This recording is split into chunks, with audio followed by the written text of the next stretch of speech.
and welcome to Gnyp Gnop. It's Friday. What is the date today? Today is the 6th. That was loud, eh?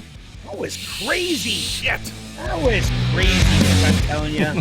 That's what happens. Our sound engineer's been drinking since noon yesterday. It's, hi, I'm Gnyp. I'm Greg Gnyp.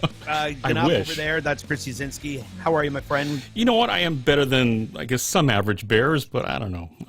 Well, you know, it's better than being a little. It's better to be a little bit average at times. You know, it's always a good thing. That's what I would tell my dad. So before we even start anything, I got to give a big, huge shout out to the Canadian women's football team in the penalty shootout in sudden death. We win, and we take home the gold medal. It was awesome. Cheers to them. Cheers to them. It was awesome. So I'm just drinking water today. Sucks to be you. It is. So cheers. See, I'm just drinking water though today because I've got to start my bartending gig tonight. So I figured that would be a bad idea to go stumbling in drunk already. That's right. You don't know me. Shut up. You don't know Uber. So yeah. So if anybody's looking for a whiskey or a glass of wine, it's Karma Wine Bar on Riverside Drive. I'll be there. I might drop by. It'll be a lot of fun. It'll be a good time. I actually just did a bunch of shopping for a lot of really nice whiskeys. A little Canadian Club. Choot choot, as my dad would say. Oh, beautiful. It's absolutely beautiful. And actually, speaking of Canadian Club, I've been doing a lot of work with them today. Doing a lot of taste testing this week. Wow. Yeah, they've got some really good scotches that are under their brand Beam Suntory. So like Macallan's and Bowmore and Highland Park and all the good stuff. So it's been a lot of fun. My liver's been going, and I'm like, meh, you'll be fine. You'll be fine. And yet his name is Dr. Livermore. Yeah. Can someone answer that question for me? It's been great fun. So so it was exciting. I mean, I've got to be honest. Like this whole Olympic thing. Yes. Right. It's been cool because the Canadians, we've had a girl from the Windsor area. Yes. Kylie winning a bunch of medals in the swimming pool. Right. DeGrasse winning the 200 meter. He helped get the Canadians in the 4x200 to a bronze. We just yesterday 50 kilometer walker. Mm-hmm. So the race is 50 kilometers, basically 30 miles. Yeah. So the Canadian race walking. Right, race walking, and the guy sprinted at the end, like as a walker to overtake the third place. So Canada ended up getting a third today. We got the silver medal in the 5,000 meter. I mean, Canada's actually doing better than usual. Yeah, and race walking is a real interesting sport, by the way. I know lots of race walkers. I know lots of folks who've gone to the Olympics, even for the United States, for race walking, and it's a very, very technical sport. It's not like marathoning at all, Greg, because you have to keep one foot on the ground at all times. Well, that was the thing that they were talking about. The guy that was in third, almost right to the very end, and then the Canadian beat him. They were like. They're like, and he's got 2 red cards. Yep. So now he has to be even more careful. And I'm thinking to myself, going, "Wow!" First of all, I can't walk and talk at the same time, and then I have to follow a certain way of doing it. I call it the stumble. So yeah. So it was incredible. But watching the Olympics, right, with nobody in the stands, is just so strange. And then over here, we've got all these music festivals starting. We've got concerts. You've got full baseball stadiums. And we'll go back to drinking. In my head, it's like, I'm like, should we do? So would you be comfortable going to not a freaking chance, a festival with like 100,000 people? Not a freaking chance. And as a guy who puts on large scale events for a living, not a freaking chance. Right. But with that being said, right? Yes. I read an awesome article today showing in England how they had that 4th wave with the Delta variant, but they loosened restrictions during it. So right? So people are going to say, well, that made no sense. But what they proved, which was actually I found even more interesting, is guess what seemed to really, really work in England? Oh, vaccines. No, come Go on. figure. Those crazy Right? Brits. So you've got a country who is actually opening up during a little bit of a surge, and people were, it went, and it's going down right now because, well, there's not as many people to get themselves sick.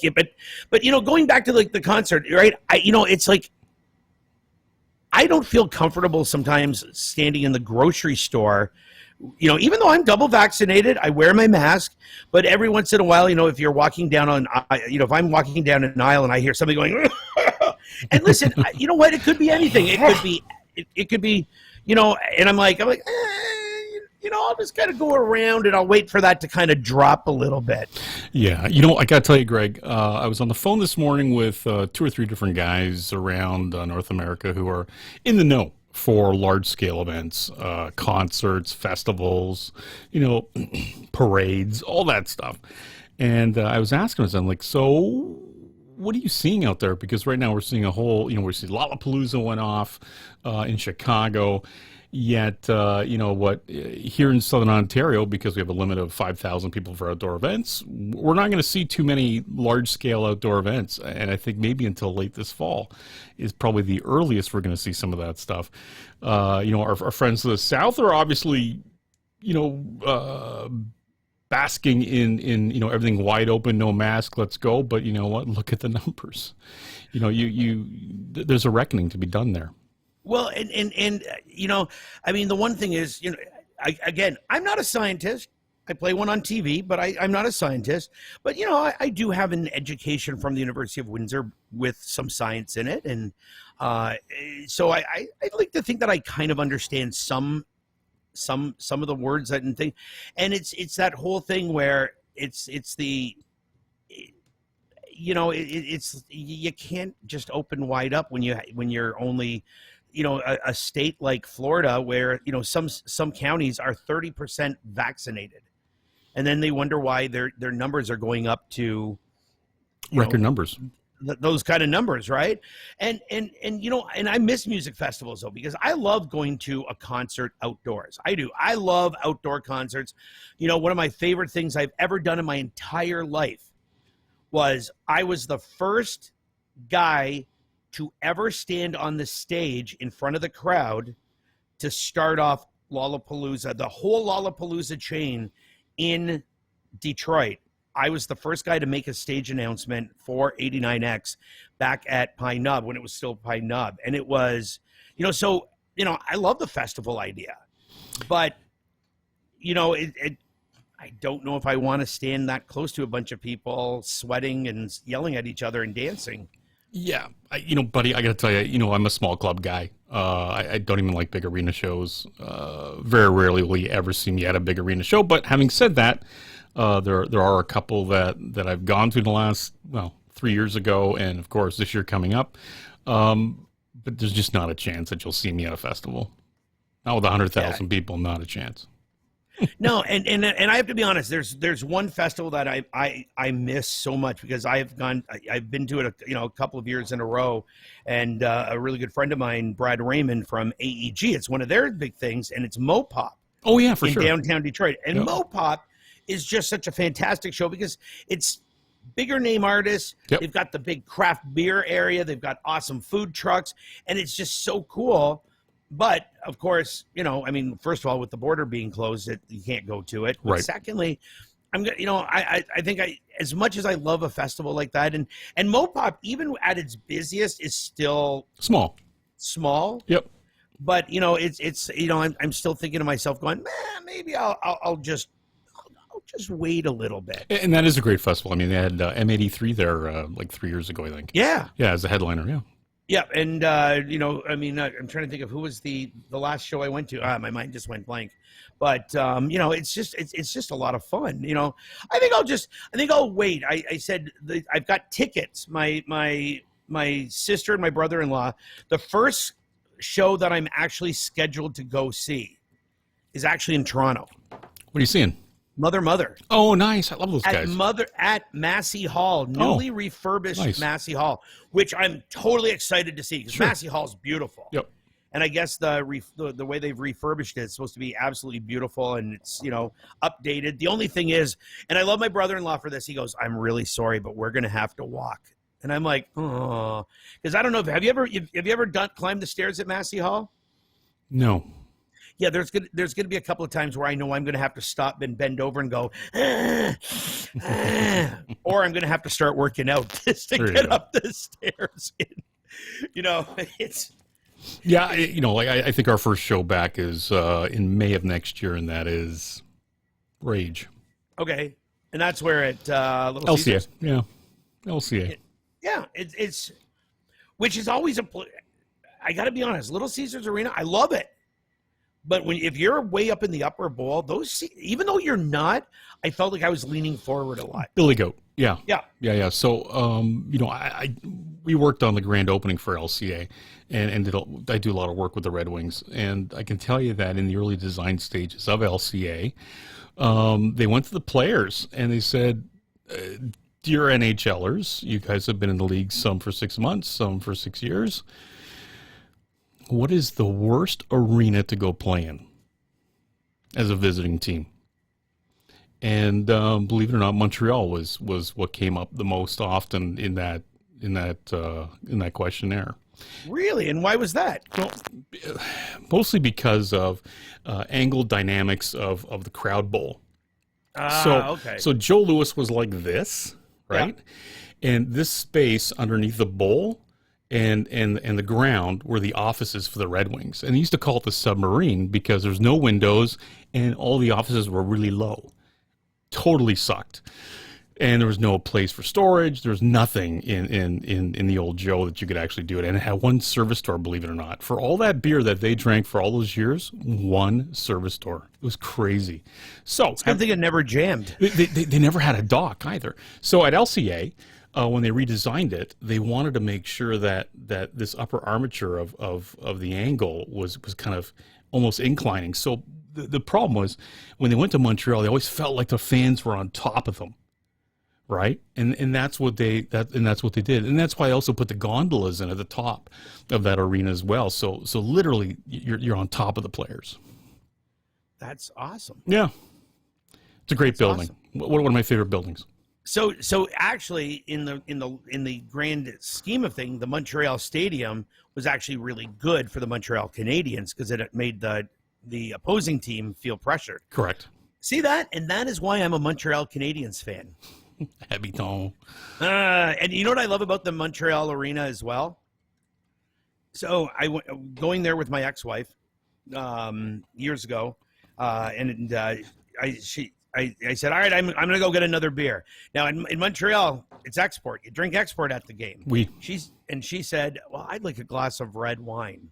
And I went, okay, I'll go. So I spoke to this lovely young woman, and I said, excuse me, where do I get where can I find red wine?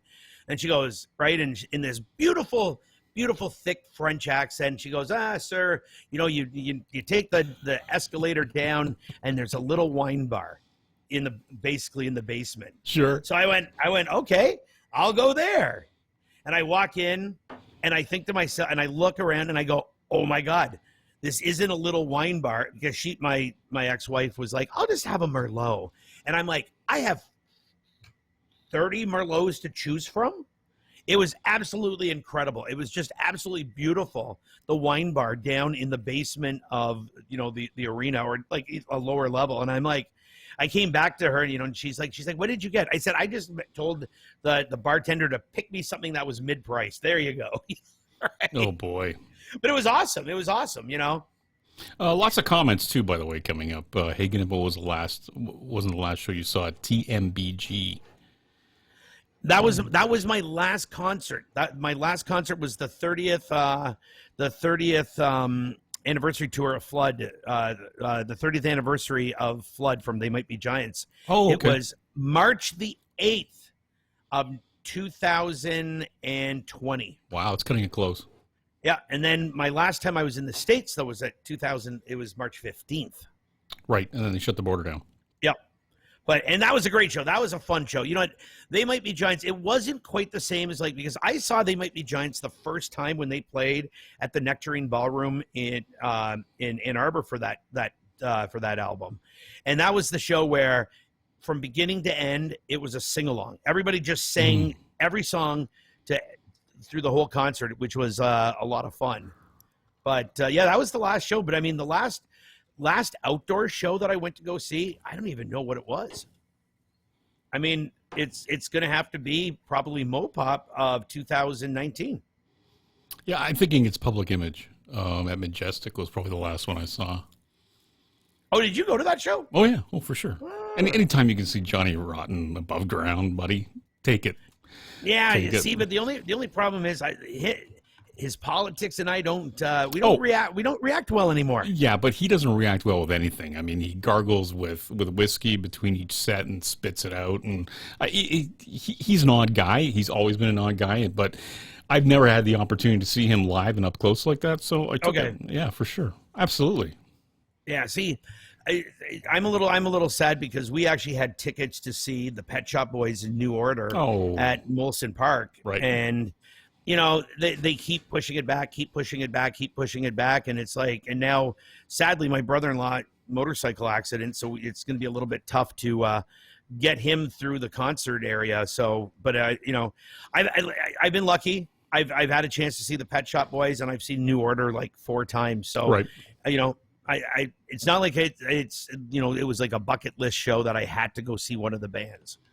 But you know, yeah, I want to go. I just want to go to concerts again. I just want to go to St. Andrews Hall, go to the Majestic, maybe go up to like the Fox or something like that, and just see some concerts again and hear some live music. And you know, it's nice. You know, I've got some friends of mine like Christopher Marin, Ted, and Paul, and Jake. You know, they do like, and Luke Michaud, you know, they do the acoustic stuff, and it's just so good to hear and see these guys again standing in front. You know, even though they're 20 feet, they're keeping themselves far away, but it's just so nice to see some music again and a little bit of that. I don't know. More music has a way to kind of make my soul happy and make my heart smile a bit, and even if it's right, and I don't mean even if it's just a guy playing covers on a patio, it's brilliant. It's so good to see that again and hear it again. It's going to come back. It's going to come back in different waves. It's going to come back in different segments. In talking to a lot of the municipalities, a lot of the larger ones, they're still trying to wrap their heads around it. They're still trying to come up with laws and regulations. They're still trying to take CDC practices and Health Canada practices and kind of work them into, okay, I've got 10,000 people in a venue. How many hand wash stations? And do we wear masks? Do we don't wear masks? What are we going to legislate? What are we going to regulate locally? And it's a bit of a shit show, I got to tell you. All of them are kind of scratching their heads, going, we're still trying to come up with these rules and regulations as we come out of COVID, and it's not their fault because people above them are trying to make these rules and regulations, and they have to implement them. But it's rather difficult, and I really feel for them because in our conversations that we have, it's like like Yazinski's like we were planning last summer to do stuff, but at the last minute everything got shut down again. So it's a tough go. Well, and that's the thing, right? And one of the things that I keep saying about all of this too is people say, well, they at one time they said we didn't need masks, then they tell us they needed masks. And, so who do you believe? And I'm like, well, you still believe the scientists. And because, well, we're learning every day about the virus. It's not like some chiropractor who's putting up something that says, if you rub sage under your armpit, you're going to be able to save yourself from COVID. Yeah. No, first of all, they're a chiropractor. They don't do immunology. They don't do virology. They don't do any of the infectious diseases. But they're on YouTube. It must be good. And then it's like, right. And I'm like, at one time they said, hey, here's a good idea. Rub cocaine on your children's gums. It stops them from teething badly. Nice. It also gets them hopped up. The science all of a sudden went down the road. Science evolves. And when it comes to the, the whole idea of like these rules and regulations, nobody's had to do this before. So of course people aren't going to be able to say, well, this is what we did 20 years ago, because, well, 20 years ago this wasn't happening. And that's why I don't get upset when things aren't opening up as quick as they say, because I mean, I feel sorry for everybody, anybody who's been touched by it, and small businesses. And I mean, it breaks my heart to hear some of the horror stories of it. With that being said, we're all learning and we're all doing this together. We just don't know. It's wait and see what we can do. I'd like to wish that we come out of this a much more kinder and gentler society, that we have a lot more admiration for the things that are being done. We have a lot more understanding for the stuff that has been done already. I don't see it. I still see it being really polarized, and I don't think we'll ever get away from that. But I think those of us who are, double vaccinated and following the rules, we're going to continue to do so because we're doing the right thing. And I choose doing the right thing. Well, and so friends of mine have a great little concert venue in Hamtramck, Michigan. Hamtramck. Smalls, right? Yeah, and you know sure. Hamtramck very well. But Smalls, great Polish place. Smalls, great place. And they just posted. They said to gain entry, you have to show that you're double vaccinated, and I want to say that you've been tested negative within 48 hours prior to trying to enter into Smalls. Right? Unbelievable. Some of the hate that people sent to them. And I said, but nobody gets mad when you're told, well, you know what? Listen, you can't stand on the seat and scream and yell in this restaurant. You can't be topless. You can't wear, that's different. And I'm like, but it's not. It's their right to make the rules of how they want people to come in. Yeah, it's like Eric Clapton coming out and saying, we're not going to ask people to be double vaccinated. We don't care. They don't have to show proof on my next tour. It's like, well, with all due respect, you're Eric Clapton. You don't own the arenas or the tour. Yeah. Or the municipality that it's in, or whatever health unit's responsible for it. So, dude, you can say what you want to say about it, but not going to happen. Well, and that's the thing. I mean, take a look at bands like Radiohead, right? Radiohead doesn't get to play certain venues because they say, well, we don't want that advertising up. That's not a sponsor. We can't have it up. And the venue says, they're our sponsor. Yep. Yes, you can't play here. That's right. So, that's why they don't play certain cities sometimes, because, well, the cities won't cave in to their desires. I mean, here's my thing. And I say this with all respect. And I don't say this because I don't hate anybody who is an anti-masker. I don't hate anybody that's doesn't believe in the vaccine. That's their belief. Sure. Yeah. With that being said, if there are rules in place and you can't go and do something because of your choice, you can't complain. It's like, if I said that from now on I'm going to be like Randy from Trailer Park Boys, and I'm going to walk around without a shirt on all the time now, and oh, joy, right? Well, I mean, and I'll start now. And the superstore says, "Hey, I'm sorry, you can't come in here. It's my choice." That's right. It's my choice, but I don't want to wear my shirt. Sorry, sir, you're going to have to go and shop somewhere else. And it is what it is. Yep, it is. It is what it is. So, I want to go to a festival. I want to go back out. I want to go do some fun stuff. I do. I want to live again. Like I went, I sat on 2 patios on Wednesday night. A friend of mine was in town, and it was just nice to be outside. I had a couple of beers and I walked home after it, and I actually felt happy. Yeah. And normal. I mean, granted, the beers were tasty, but it was just nice to see some people out, people talking, people laughing, people going up and down the street. And it was just nice to feel a little bit, and I know people will say, well, you could have done that the whole time, but you couldn't because there was that lockdown. Correct. And when I could have sat on the patio, but I would have been the only guy sitting by myself. It would have been the lonely man, Yeah, that's almost like a bus stop.